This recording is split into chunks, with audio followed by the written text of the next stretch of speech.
Hi, this is Mitch Doan, and along with Jamie Richardson, we're your hosts of the Break-Thru Active podcast. We aim to deep dive into health and fitness that will help bring you a better understanding of topics that are of interest to you and can help you on your own journey. If you are enjoying the episodes, we'd love for you to leave us a rating on the platform you listen to your podcasts. Enough from me, sit back, relax, and enjoy the episode.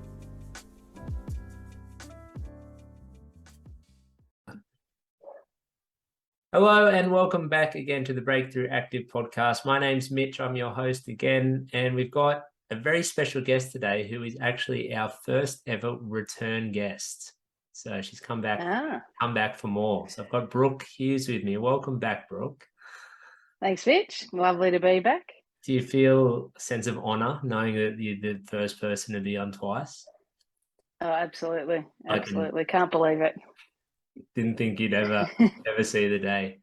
No, I know you're a bit of an avid listener, and you always have liked us talking shit on here, apparently. So I thought, and you've got a bit of shit talking to do yourself too. So that's always a good thing for a podcast where people listen to it who are probably wanting to hear the same sort of stuff. So a few things I did want to chat about today. First of all, I wanted to talk about the Knights, and specifically the Knights girls, because I know you're pretty into the footy.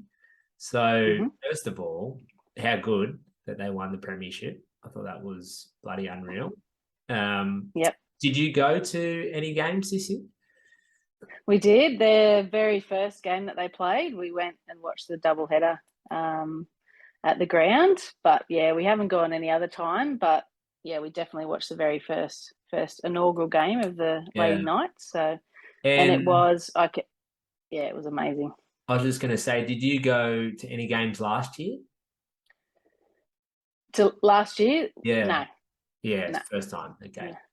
Yeah. Because I watched I can't remember who they played last year when I watched. They were on before the guys, and it was their first year, and they had a lot of players who I don't think had played at that level before. So they struggled in the comp. I think they were maybe ended up last, but their turnaround was amazing. I know that they signed a few big names from different clubs who had some experience, but I think just them getting a year under their belt would have helped a lot as well. But they look like a different team altogether.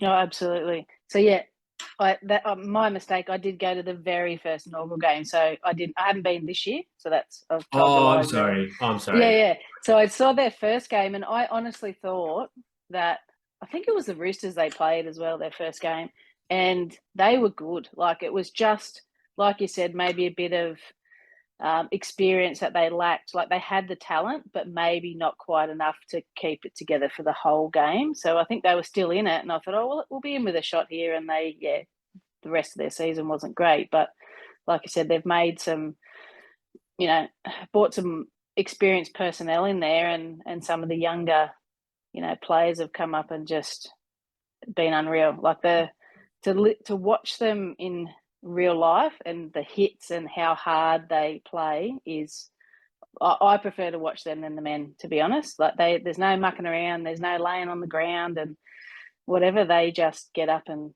because they want to be there. I mean, they don't get paid very much, so you've got to really love the game to want to do that week in, week out, I think.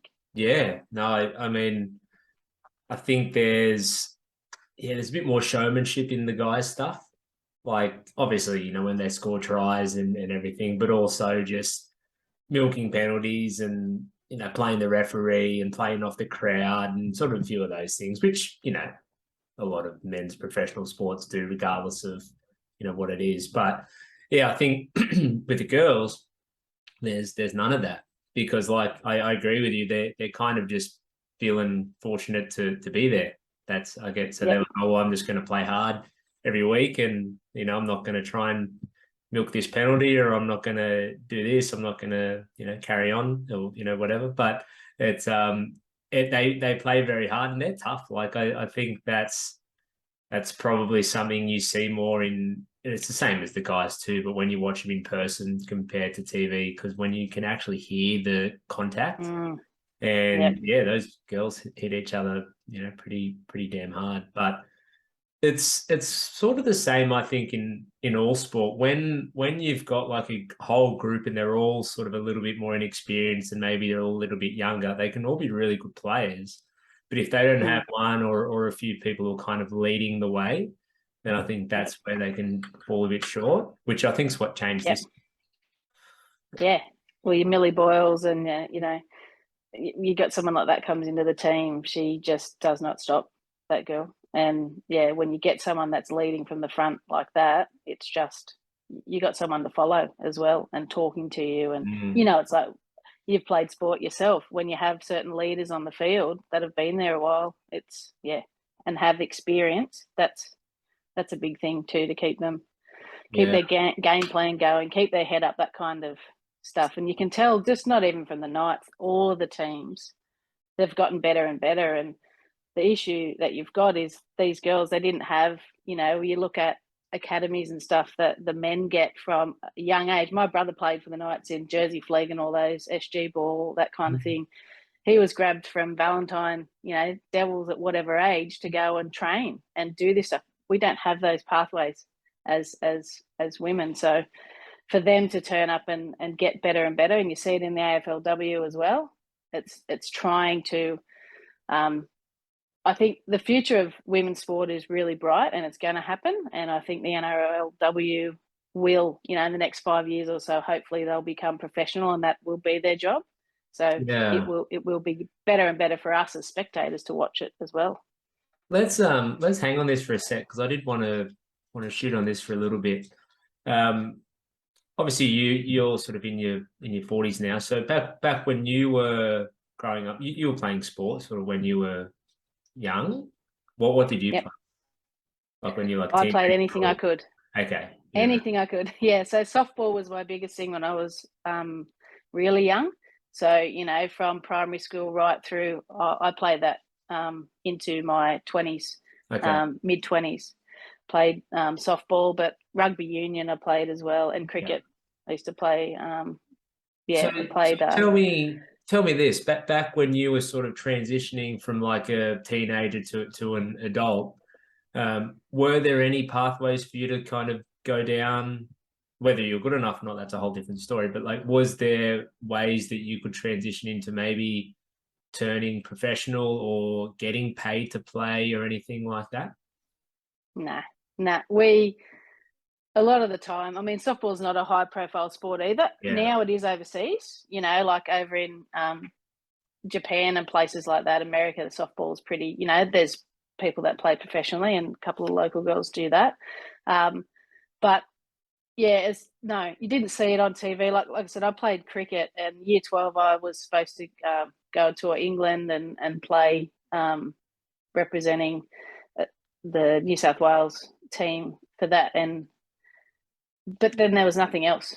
You'd see, you hear about Belinda Clark and all these people playing for Australia. I remember she come and shook my hand because I got in one of the comps I was playing in, like got really good bowling figures, right? So that was amazing to see her come, but half the people didn't even know who she was because it wasn't on TV. And you got to think back then too, 20 years ago, there was no social media and there was no streaming and although the coverage of it wasn't as good, but no, there wasn't really any pathway that you could go through. I mean, if you played netball or, these traditional female kind of sports, they have Academy of Sport and that kind of stuff as well. But yeah, nothing that you would see as a, say, male dominated sport. Your rugby unions now, it's a bit different. But, we've got the World Cups going on at the moment for a lot of different sports. So it's just awesome to see it on TV. Well, so little girls can see that, Yeah. No, I was speaking to someone else about this, and I can't remember who it was, but I've got Foxtel here at home, and I think even on like 9 Gem and 7, plus all those other ones, there's you can see it, but there's everything on there now for women's stuff. They've got the AFLW, They've got the women's cricket. They've got like the test stuff and Mondays and the Big Bash, like the BBL. Yep. The basketball they had on recently, like when they were playing like the Australia, like I think it was the FIBA The World Cup or something. Yeah. Yep.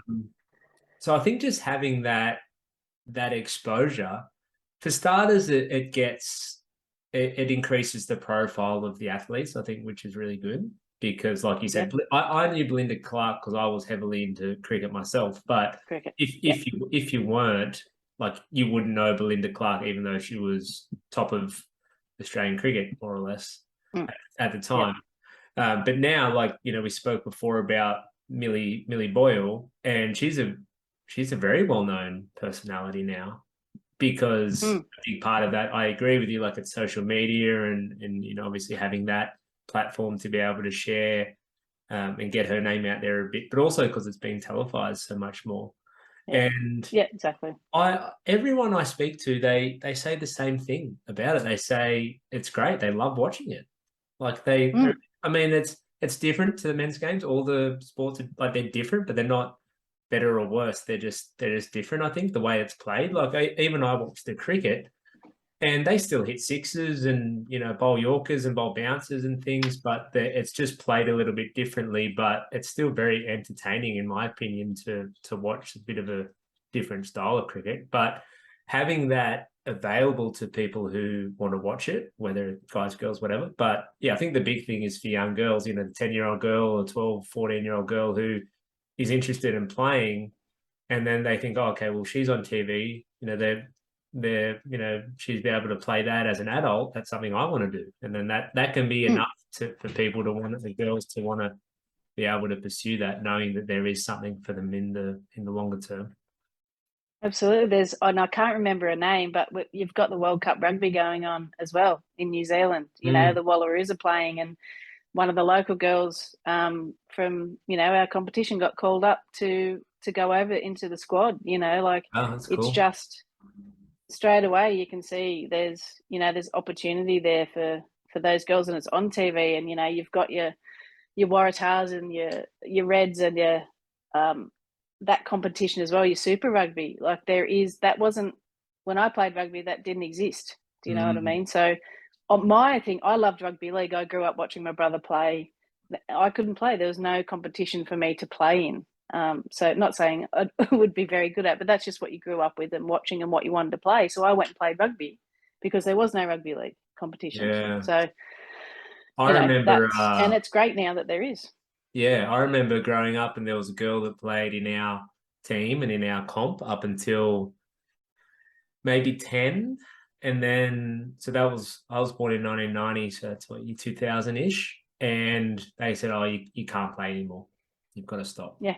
Because at that point, guys getting a bit bigger, going through puberty and, all that stuff. And they just thought, well, you shouldn't be playing at this stage with the boys. I mean, that's a whole different discussion, but then there wasn't enough girls playing to have a comp or to have a team or anything like that. The team that I played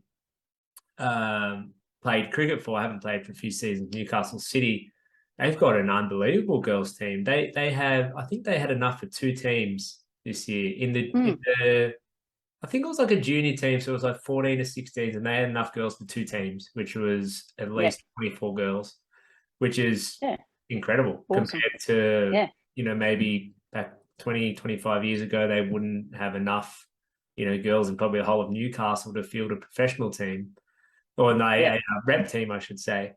So there's definitely been a shift in the last little while here, which, I don't know exactly when it was or, how that came about, but it probably came back to the televising of a lot more sports and a lot more games. It's been really positive. But the only thing left to do, which is a big one, is how they can start getting paid well. And they don't need to get paid $1 million a year, but getting paid enough so they don't have to work. And then that's where they can actually dedicate themselves training the same way that the guys do. And that's only going to increase the caliber of the sport too. Like, they probably meet up once or twice a week for training, whereas professional athletes and professional teams are doing it nearly every day. So I don't have the answer to that. But, if they are able to start to get paid enough where they can give away their daytime job and not have to worry about the money component, then I think that would be a really huge step in the right direction for it. Yeah, that's a step. And like I was saying to you before, also having those junior kind of academies and pathways that they do in your rugby leagues and even your union, as well, the AFL, they have, these kids are in that from recognised from a very young age. So it would be good for them. Yeah, and like you said, it's money. It is all about money, and we do need that. It's a business. So I'm not quite sure. I guess it's just us turning up and paying to watch them and watching them on TV and tuning in is a way of supporting them as well too. So yeah, I think it's just a shift in thinking as well. Like when I played rugby, we'd finish the game and we'd be, say we were playing against Singleton or Scone and we're heading back on the bus and maybe we stopped in at a couple of pubs along the way home, and of course. You get a look at, oh, what are you girls doing, kind of thing. Oh, we play rugby. Oh, girls don't play rugby. The amount of times I've seen one of our props take a bloke out in the bar and say to show them that they could tackle. It was quite entertaining. Cool. Oh, you reckon we can't play? Yeah. So it's that mentality of, and I think we're well beyond that now, but it's still, I think the people that are still in charge and the people that are kind of with the sponsorship dollars and that kind of thing might still be a bit old school in their thinking. It's definitely changed, but I think there's still a bit of, women aren't as, well, they shouldn't be playing contact sports and, that kind of thing, that older generation. But it's unfortunate. I think there is still a bit of that stigma around, and that'll just die out, I think. Because there's especially if you look at the NRLW, there's more teams. There's another 4 teams coming in next year. It's going to get even more, coverage. So it's going to start to become pretty accepted and well known that girls play and they're not just playing touch footy. It is the real thing. Hey guys, just very quickly, if you have been enjoying our podcast and you've been watching us on YouTube, I would love for you to subscribe to our channel. If you've been listening to our podcast, give us a follow, give us a 5-star rating on Apple or Spotify or wherever it is that you've been listening to us. It really helps the channel grow, and I would be extremely appreciative and grateful if you took a moment to do that for me.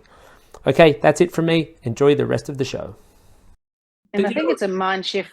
Sorry, Mitch. I think it's a mind shift for us as women as well, sports people. So sports women that, that these girls are really, really good at what they do, and women. And I've been listening to a podcast called The Female Project, I think it's called. And it's really refreshing to hear women talk about themselves and say how good they are.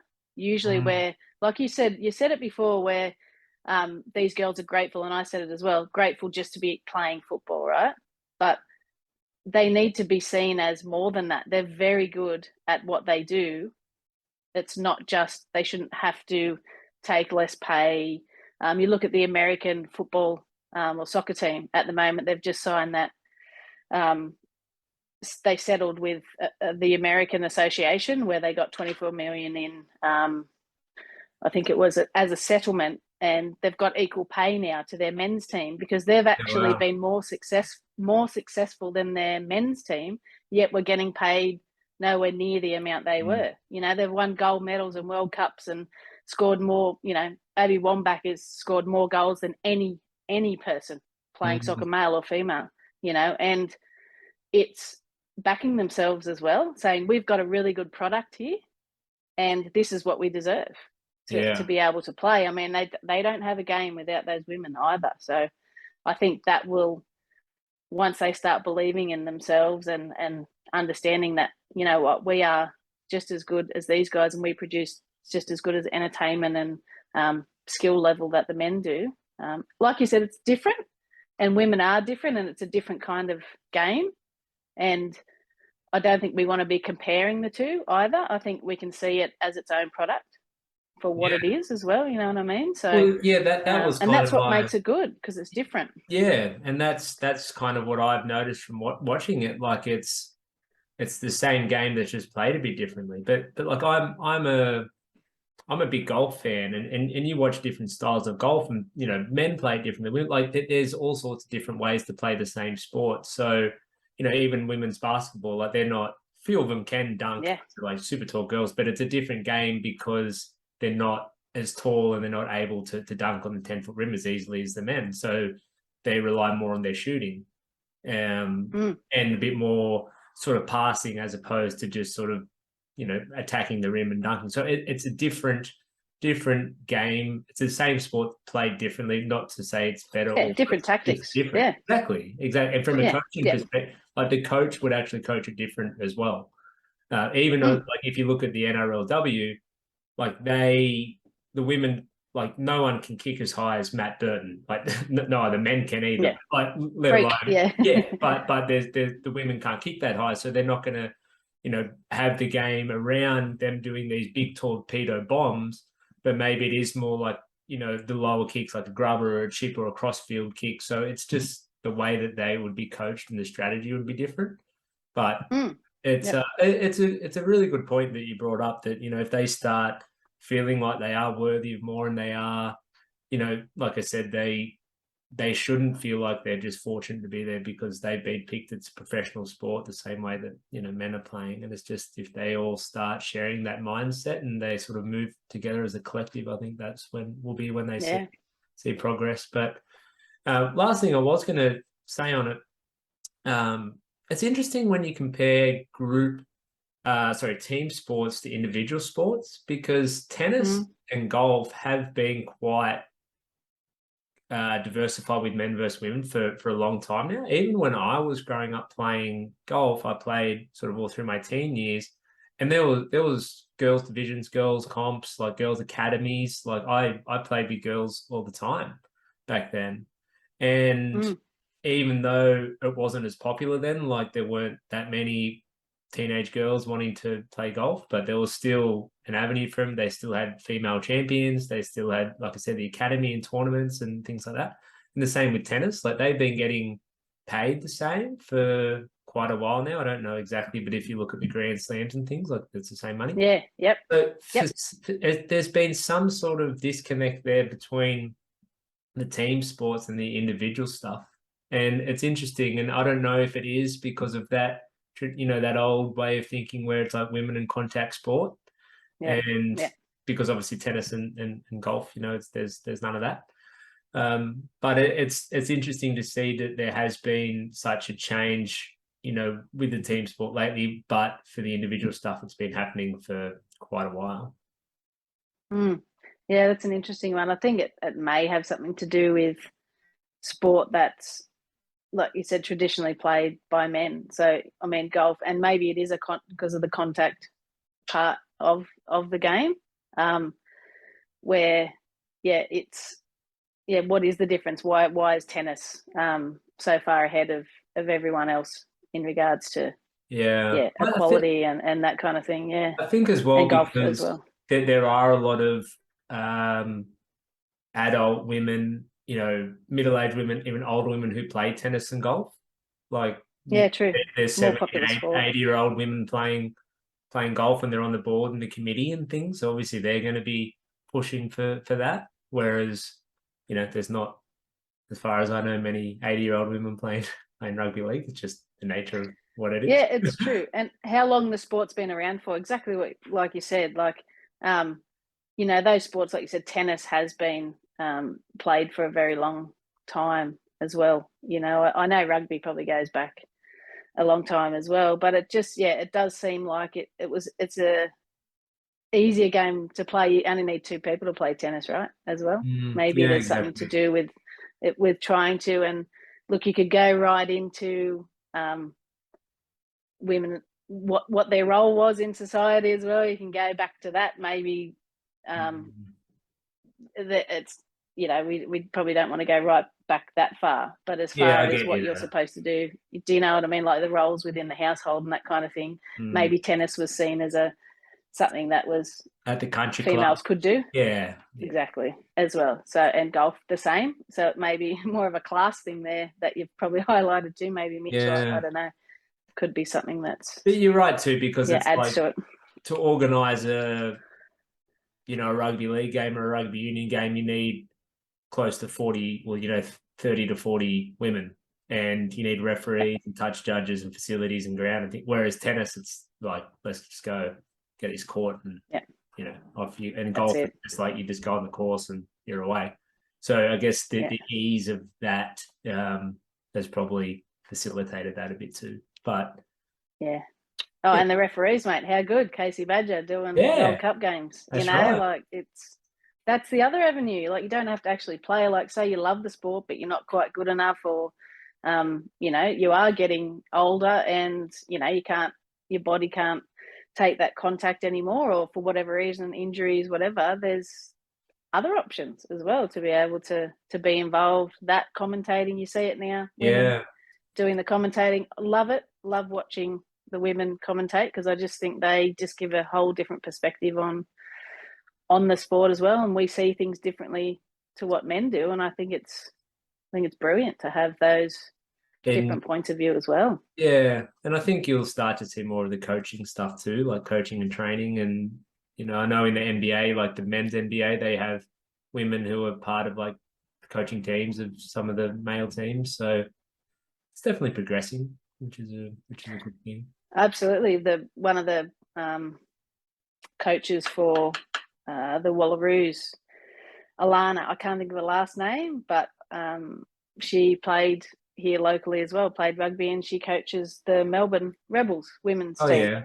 So, that's, again, like you said, there's other girls can see this stuff, and it's not just, women can't be coaches.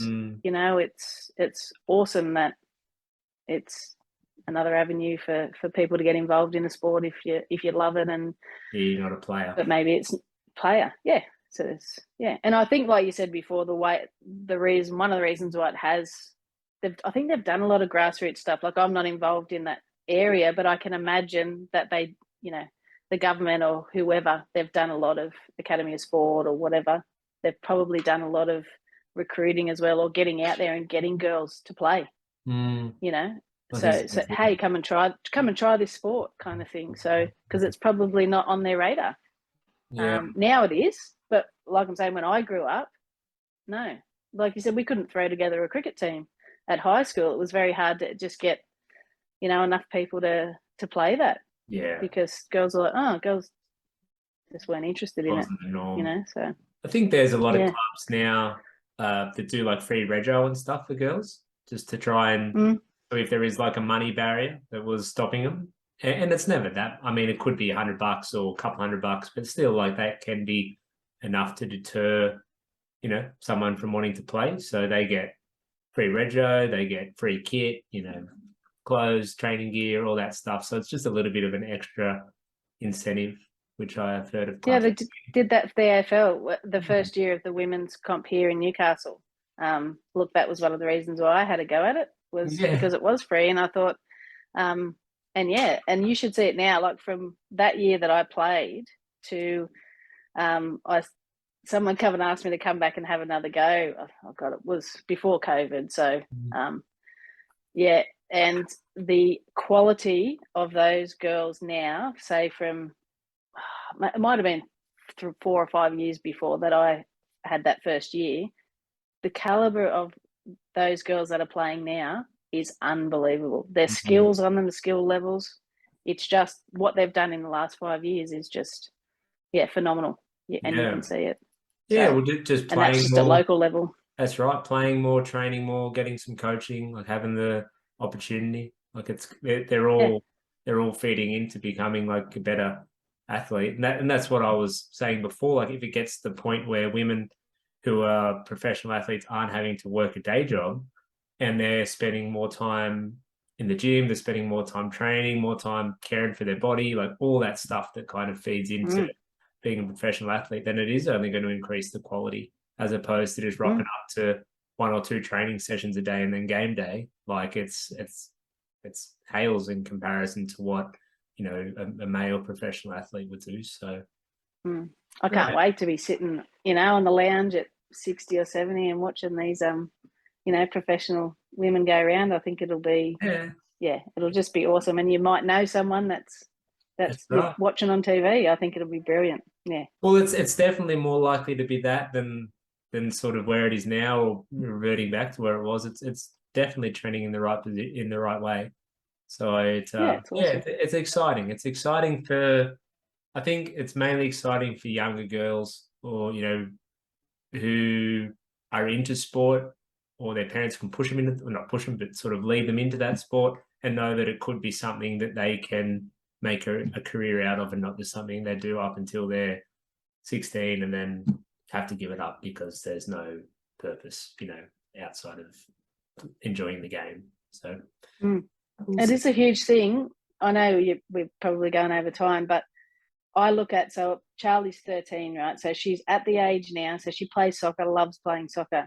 She's not going to play for the Matildas, like, or anything like that. She's pretty good. Like, she's one of the best players in her club team that she plays for. But that age for girls, boys is not as bad, but to try and get girls to keep playing sport, to keep fit from that teenager when they first start going to high school, it's really hard. The numbers just drop off as soon as they, you know, start going to high school, you know, maybe get interested in boys, whatever. Things, different priorities change. So I think the more that they can, and they don't even have to aspire to be playing professional sport, but they can, if they can see the women on the TV playing it, it can kind of, they're like, oh, well, I love to play soccer too, or I love to just play socially AFL or whatever it is, cricket. It kind of spurs them on as well, that maybe they might not be playing in the team, but they get, you know, they have a connection. Oh, that's right. And you know, everyone who every kid who plays, for everyone who, you know, is an excellent player who has a chance to make it, you know, into the professional ranks, there's 100 who, you know, are never really going to do it. And that's totally fine. It doesn't mean you have to stop playing when you realize that. Yeah. But but to your point, if it is becomes a little bit more cool, like, oh, you know, like I watch this on the TV every week, and, you know, I want to go and play soccer because I've been watching this. And if that continues 13, 14, 15, like, that's only going to be a positive thing, as opposed to like, oh, you know, like, mum's not making me play anymore because, you know, I'm a teenager. But from a physical fitness standpoint, I mean, that's what I'm all about. You know, I love helping people get fit and healthy, and you know, for me, and for us, it's through the gym normally. But, you know, after that, if people are doing that through sport and through team stuff and all the positives that come from being a part of a team, all the things you learn, you meet people, you know, you network, you've got friends, you know, families interact, and, you know, it becomes that whole different outlet for people. But all the other positive things that come from it. So I think it's. I don't have kids. You can speak to this more than me, but it's one of the better things that kids can get into is team sport, to be able to make friends, learn discipline, learn how to be part of a team, which you can obviously transition and use for, you know, other things in your life when you do get older and you're in the workforce and everything as well. Yeah, there's so many awesome knock-on effects from playing team sport, and just, like you said, the fitness you get from it, the fun, like kids just having fun and socializing, like, it's huge to be able to do that. And I think that will be a huge knock-on effect from watching people on TV, and and keeping kids going through with it, I think is very important. Righto. Well, we will leave it there, Brooke. That was good chat. Last question. You think the Knights will double up and win again next year? Oh, absolutely. 100%. I know you said I was crazy saying that. Well, I mean, you said it as well. We said the Knights were going to win the premiership, and they kept laughing at us, mate. They were laughing at us. We just didn't specify which team it was going to be.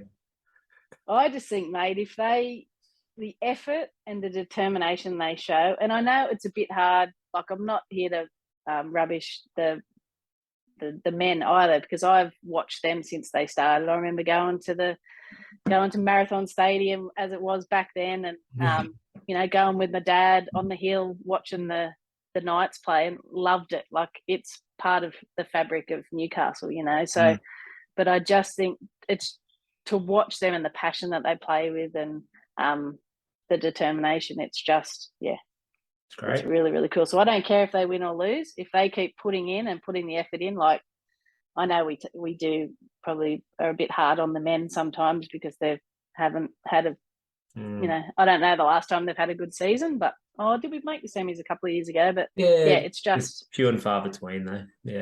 Yeah. So I think, if they keep putting the effort in, I'm happy with that. I'm happy to watch them turn up and watch them. Especially a place like Newcastle, like it's a blue collar type of place. You know, even with I don't think they've ever cared that the Knights have lost or haven't gone well. It's just all about the effort they put in, which I think why, you know, they've rallied around the girls, and obviously they won premiership, which is incredible. But it all comes down to effort, and if fans know that they're putting in everything they can, then they're going to get behind them. That's it. All right. Yep. Leave it there, Brookie. Thanks for coming on that. No worries. Thanks, Mitch. See you, mate. Bye-bye. Thank you for listening. I hope you enjoyed the episode. If there is a topic you'd like us to discuss that we haven't already, please make sure you reach out in Facebook Messenger and we'll do our best to cover it in the upcoming episodes.